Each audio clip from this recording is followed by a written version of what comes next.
5 fun वाला एक सेनापति रहता, जिसे 5 प्राण कहे गए। प्राण, अपान, समान, व्यान, उदान, ये 5 प्रकार के प्राण होते, जिसे 5 प्राण कहा। प्राण, समान, व्यान, उदान, 5 प्राण।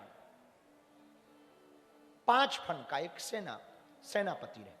लेकिन एक इसमें मुखिया भी है उन सैनिकों का। दोनों साइड 5-5 सैनिक हैं, 5 कर्मेंद्रियां, 5 ज्ञानेंद्रियां। लेकिन एक सेनापति भी है, मन। लेकिन इसी शरीर में एक स्त्री रहती है, जिससे किसी ने अभी तक विवाह नहीं किया। उसका नाम है बुद्धि। क्या नाम है? बुद्धि। बुद्धि। और जैसी बुद्धि कहती है, ये वैसा ही करता है। तो पुरंजनोपाख्यान में पुरंजन ने प्रेम किया पुरंजनी से।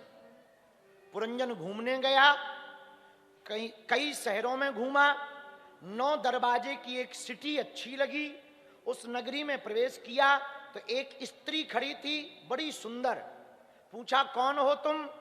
बोले, मैं इस नगर की मालकिन हूं, ये मेरा सेनापति है, मेरे पास ये रहता है। 5 और अन्य सैनिक हैं, इस तरफ 5, इस तरफ 10 सैनिक हैं। तुम्हारा नाम क्या है? बोले, मेरा नाम पुरंजनी है। दोनों की आंखें मिली। पुरंजन घूमने गया था, लड़की सुंदर लगी, दोनों ने विवाह कर लिया। पुरंजन का विवाह पुरंजनी से हुआ। पुरंजनी रोवे तो पुरंजन रोवे, पुरंजनी गावे तो पुरंजन गावे, पुरंजनी नाचे तो पुरंजन नाचे, पुरंजनी हंसे तो पुरंजन हंसे। लेकिन एक दिन एक लफड़ा हुआ। एक और स्त्री है जिससे कोई शादी नहीं करना चाहता, लड़की। उसका नाम है जरा देवी। क्या नाम है? जरा देवी। उससे कोई शादी नहीं करना, और कोई शादी करे तो मंडप से ही भाग जाए, धोखे से तय भी हो जाए, मंडप से भागे। तो वो एक चंडवेग नाम के पुरुष के पास गई कि हमसे कोई भैया शादी नहीं करना चाहता। तो चंडवेग ने कहा कि तुमने हमें भाई कहा, तुम हमारी बहन, तो अब तुम्हारी शादी की चिंता हमारी। जिसके ऊपर तुम उंगली रख दोगी उसी से हम तुम्हारी शादी कराएंगे। वो नहीं करेगा तो ये लो 365 गोरे गोरे सैनिक, 365 काली काली गंधर्वियां, ले जाओ, ये शादी करवाए। अब वो आई, उसको अच्छा लगा, उस जरा देवी को सुंदर पुरुष लगा पुरंजन, और जबरदस्ती उसकी शादी हो गई। कब शादी हुई, कब हमला हुआ, उसे पता नहीं चला।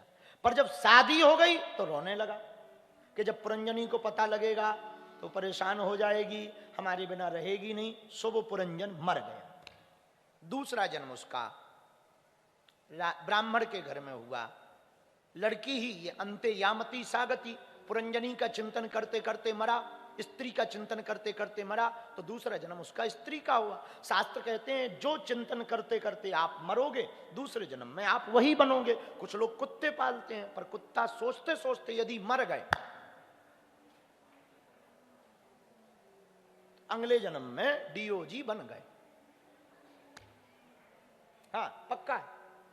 तो स्त्री का चिंतन करते करते मरा तो दूसरा जन्म स्त्री का हुआ। पर थी सुंदरी तो राजा ने उससे ब्याह कर लिया। पर एक दिन राजा भी मर गया तो सती होने के लिए गई। तब तक इसका मित्र, पुरंजन का एक मित्र था, पुरंजन का मित्र था अभिज्ञा। वो आया, उसने कहा, मित्र, स्त्री बनकर तुम क्या नाटक कर रहे हो, जल रहे हो? तो स्त्री बनी हुई राजा की पत्नी ने कहा कि पागल हो क्या, मेरा तो एक ही मित्र था, मेरा पति, वो मर गया, तुम कौन हो मेरे? अरे भूल गए, एक जन्म क्या बीता तुम भूल गए? इधर आओ। कोने में ले जाकर के याद कराया कि तुम हमारे पक्के मित्र हो, तुम पुरंजन हो, हम अभिज्ञात हैं, ना तुम्हारा कोई राजा है ना कोई पति है, ये नाटक है। तब उसे याद आया और दोनों चले गए। अब नारद जी ने कहा, ये कथा समझ में आई प्राचीन बरी? बोले नहीं। बोले सुनो, पुरंजन है जीवात्मा। कौन है? जीवात्मा मतलब हम लोग। और पूरे शहर घूमे, मतलब अनेक योनियों में गए, पर 9 दरवाजे की सिटी अच्छी लगी। वो 9 दरवाजे की सिटी कौन सी है? शरीर क्या है। लेकिन जैसे ही एंट्री की तो एक बड़ी सुंदर लड़की खड़ी थी। वो कौन है? बुद्धि। कौन है? जीवात्मा की और बुद्धि की आंखें मिली, दोनों ने क्या कर लिया?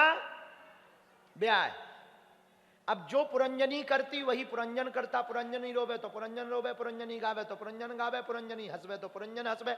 जो बुद्धि कहती वही हम लोग कहते। बुद्धि कहती चलो कथा हो रही, बढ़िया बागेश्वर महाराज की कथा सुनाए, सो तुम कथा में आ गए। पुरंजनी तुम्हारी बुद्धि कह दे कथा बहुत बढ़िया हो रही, भजन बहुत आनंद हो, चलो ठुमका लगा लो, तो तुम ठुमका लगाने लगते हो। तुम्हारी बुद्धि कहे कोई नहीं नच रहा, हम पर नचेंगे, लोग हम पे हंसेंगे, चलो बैठ जाओ, तो तुम बैठ जाते हो। तो जैसा जैसा पुरंजनी कहती वैसा वैसा ही हम लोग, जो बुद्धि कहती वही हम लोग। लेकिन एक और कथा में देवी थी जरा देवी, जिससे कोई शादी नहीं करना चाहता। वो कौन है? वो है बुढ़ापा।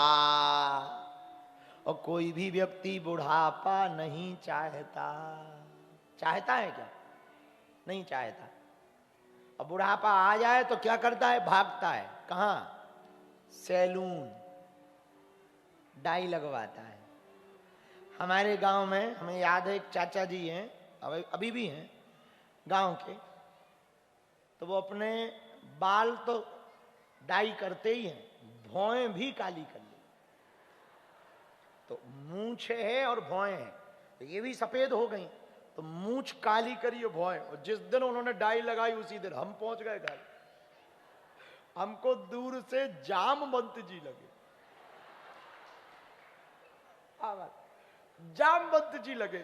तो हम डर गए, हम कहा ये कौन है? अरे बोले महाराज। चाचा ये क्या है? डाई लगाए हैं। हाँ, मूंछ भी काली, बाल भी काले, भौं भी काली। तो मूंछों वाला यहां तक फैल गया, भौं वाला यहां तक आ गया, और बालों वाला तो था ही। तो दूर से लगे कि जैसे त्रेता युग आ गया, जामवंत जी आ गए। हाँ, धीरे धीरे भगवान का भजन करोगे तो परमात्मा एक ना एक दिन। और यही हुआ, ध्रुव जी के पास भगवान आए, गरुड़ पर आरूढ़ होकर भगवान आए, ध्रुव जी के सामने खड़े हो गए। लेकिन ध्रुव जी नेत्र बंद किए हैं, देख नहीं रहे। क्या कारण?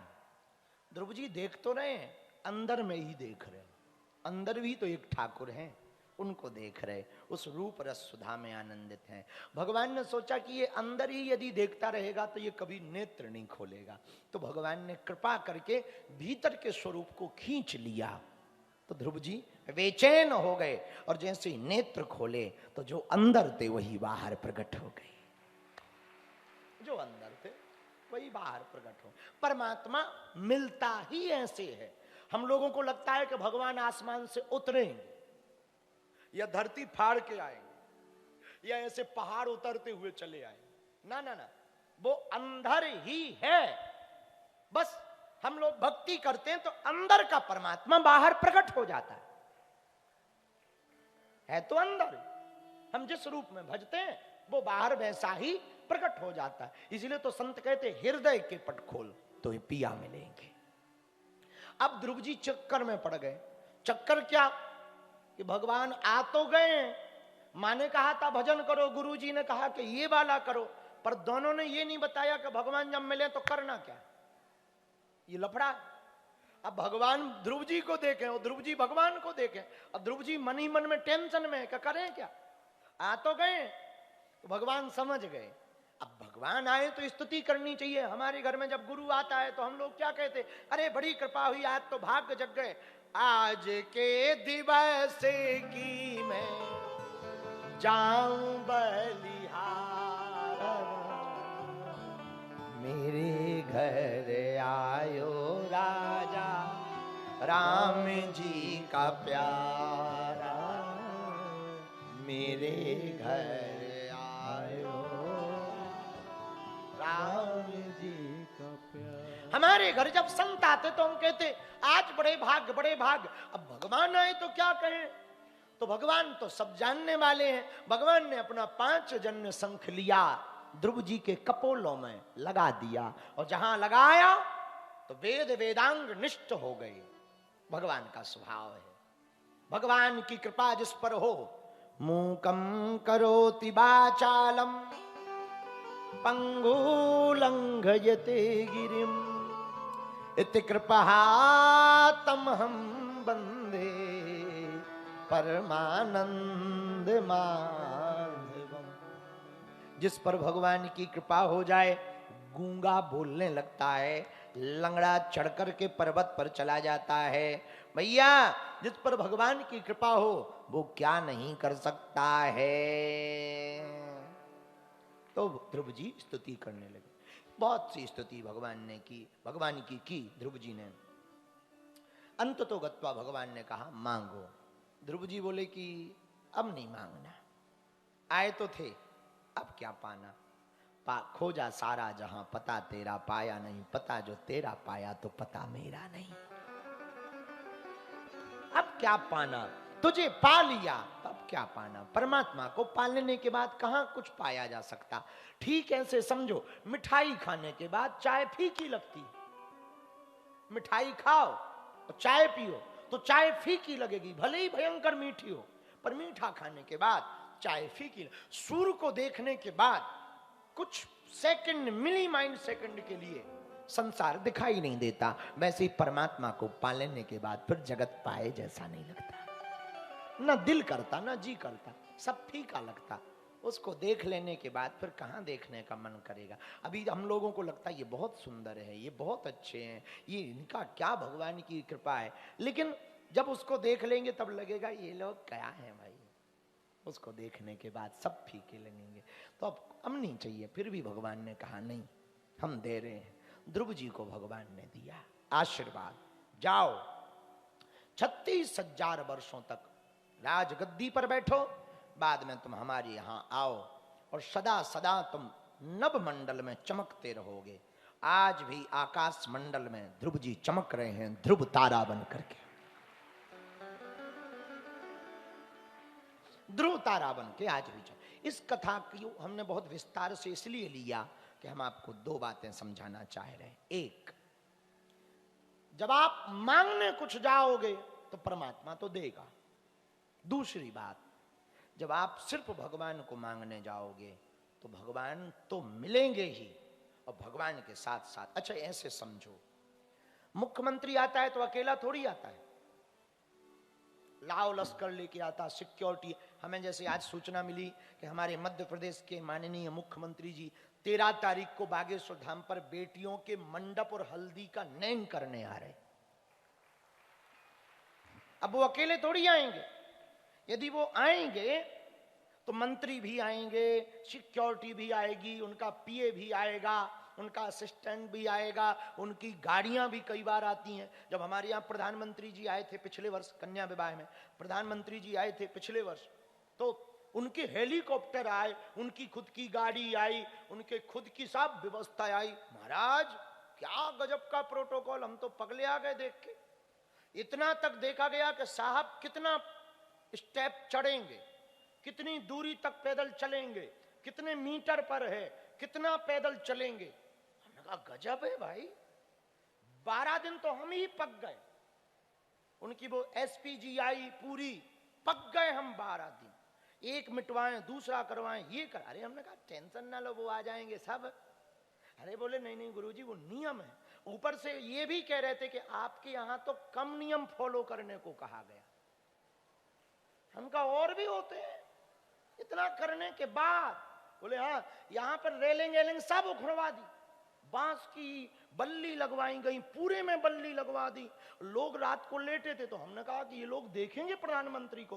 बोले नहीं नहीं पहले जाएं बाहर, फिर गेट से चेकिंग करके आए। गजब है भाई। तो ऊपर से पता है वो क्या कह रहे थे, बोले कुशल मनाओ मंच नहीं मिटवाया। हाँ वरना मंच भी हमारे हिसाब का होता है। एसपी जी हम कहा इतना, बोले आप गुरुजी हो तो आपके लिए साहब नहीं कहा है, थोड़ा ना। बड़ी आफत है भाई। तो विचार करो, जब एक देश का नायक आता है तो वो सब व्यवस्था लेके आता है, सब व्यवस्थाएं करके आता है। जब देश का नायक आता है तो जो व्यवस्था हम पे नहीं थी वो उन्होंने करवाई, उन्होंने भी करवाई। जो हम पे नहीं थी उन्होंने कहा कोई बात नहीं हम करवा रहे हैं। वहां से खबर आई दिल्ली से कि आप चिंता मत करो हम करवाएंगे। तो हम एक दिन बैठे बैठे सोच रहे थे कि देश का प्रधानमंत्री जब आता है तो व्यवस्था यदि ना हो तो वो करता है, यदि परमात्मा जगत का नायक तुम्हारे जीवन में आए तो वो व्यवस्था कर देगा। महाराज जी भी थे जब प्रधानमंत्री, महाराज जी को देख करके वो तुरंत, हमें लगता है महाराज जी को बद्रीनाथ में वो पहचान गए होंगे, वो भी बद्रीनाथ गए थे, तो महाराज जी भी मंच पर थे बद्रीनाथ वाले। तो हम प्रार्थना करें, देश का नायक जब आता, देश का प्रधानमंत्री, तो वो कुछ व्यवस्था लेके आता, कुछ व्यवस्था खुद करता है और कुछ करवाता है। उसी प्रकार जब परमात्मा जगत का नायक तुम्हारे जीवन में आएगा तो जो तुम्हारे पास होगा सो तो ठीक है, जो नहीं होगा वो तुम्हें देगा।